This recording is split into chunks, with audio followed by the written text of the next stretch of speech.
Hey, it's Mike from brew-stews.com. So, Catalyst Fermenter, I filled it with wort yesterday. It's been about 24 hours. I chilled it down in my fridge because I couldn't get the wort chilled down to proper pitching temperature, so it's been in my fridge overnight, and stuff has dropped out. I'm going to move the camera in a minute, but the point of this video is to show how to drop the trub from the cone down into the jar. It's the first time for me. We're going to give it a try. So I'll move the camera a little closer. I'll probably loosen up this airlock a little bit just so I don't suck back. I don't know if it's going to suck back or not. We're going to find out. And hopefully if I get the camera nice and close, we'll see the trub drop out of the cone into the jar. So let's check it out.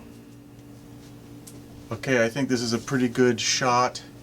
You can see the protein break in the cone. I got my jar attached. I think what's interesting is that even though the valve is closed, I've had this jar attached. There was a little bit of sanitizer in here last night, but it has leaked a little bit overnight into the jar, so that's pretty interesting. So I'm only going to get one shot at opening this valve and dropping the trub, so I'm assuming once I open it, we'll see a big glug of air go up to the top, and some percentage of this or all of this will fall down into the jar. So this should be pretty interesting. I'm only going to get one shot at this. So here we go. I'm going to open her up.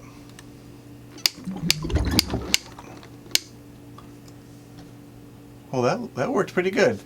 You can see all that's protein break made it down in there. It's still a little bit stuck on the cone. Maybe if I had opened it a little slower, but I sort of went fast to get it to go. Maybe if the air bubble wasn't such a big, because I can see some in the fermenter above. But that worked pretty good. All right, I'm going to reset the camera. And there was no suck back into the airlock too. All right, let me reset the camera. Okay, there you have it. So that was the trub dump into the jar. The jar looks pretty full at this point, so if I wanted to capture yeast, I would probably have to change that jar out, put a new jar on there, close the valve, put a new jar on, and then when fermentation has to slow down, open the valve again. My only concern with that is there's a big blub of air that goes up to the top of it. Right now, being unfermented, a little bit more air into the wort probably isn't a big deal, but I do feel a little bit uneasy about putting a big blub of air through finished beer or near finished beer, so I'll have to think about that before I try it. But so now it's just pitching yeast as normal. I got my yeast back here. This is the Y yeast Belgian wheat yeast. So I'm just gonna cut the corner off this guy. Hopefully not have it spray all over me. There we go.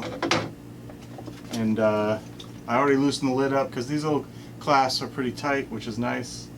And then the lid seals pretty good even without the hinges on there. So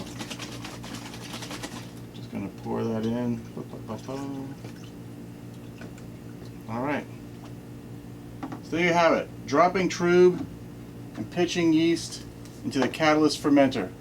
So we'll check in again when fermentation is done, and I make a decision about whether I'm going to try to capture yeast in that jar. So thanks for watching. Hope you liked seeing the catalyst in action, dropping trub.